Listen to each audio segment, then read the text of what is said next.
Drive safely. Story 2. Drunk driver. Music blasting. Women everywhere and non-stop liquor is pouring into John like oil pouring into a fuel truck. He's just down his 8th glass of Henny and he's now pouring up his 9th. His life is a disaster. His ex just broke up with him. His boss just fired him. And on top of that, he's already 3 months behind on his rent. He couldn't buy a hooker for the night if he wanted to, which is why he's most certainly taking full advantage of this $2 Liquor Thursdays at Club Muy Caliente. The women are catching his attention every time he looks around the club. There's beautiful women everywhere.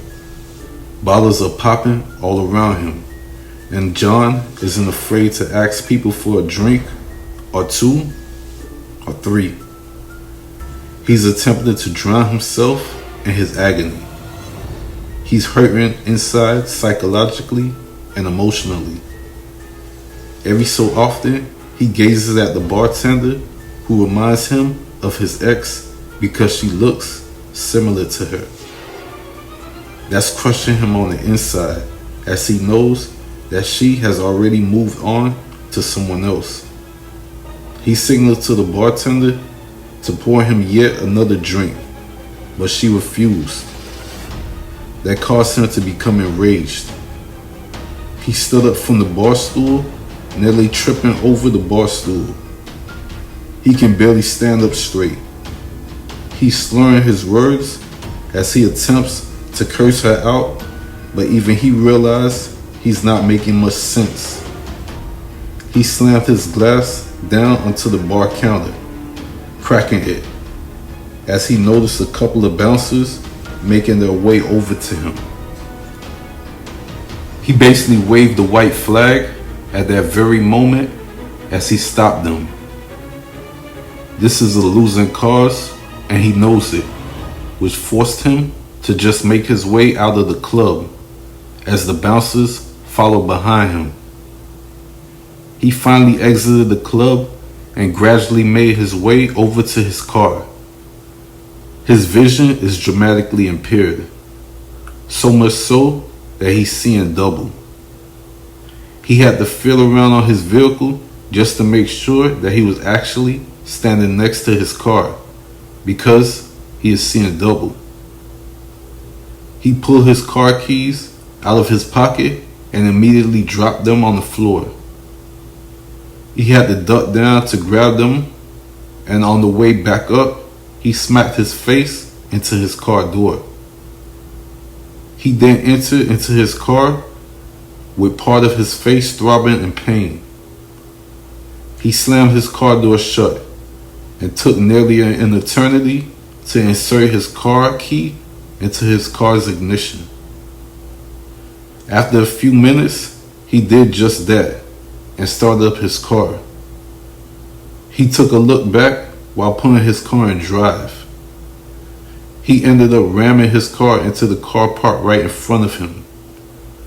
John's mind is so impaired, he just laughed it off as he then put his car in reverse and backed out. He drove away slowly before he drove out of the parking lot area to the main road. His depression and sadness kicked in as he placed his foot on the gas pedal, accelerating at a fast speed. On the regular road, he drove upwards of 90 miles per hour as he's still seeing double. He blew past red light after red light, causing vehicles to swerve out of his way.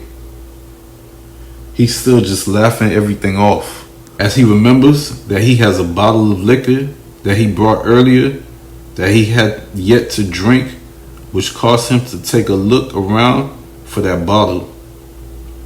His foot is still ramming the gas pedal, so he hasn't slowed down at all as he's searching on the passenger side of the car for the bottle of liquor. After some time, he found a bottle on the passenger's floor as he finally looked up to face the road where a family of four stood on the side of the road waiting for a tow truck to come to their broken down van. John panicked, knowing his vehicle is heading right in their direction. He tried to swerve to avoid from hitting them, but his car steamrolled the family of four, killing them all at once. John's vehicle then collided into the van, causing him to eject from the vehicle, ended his life immediately.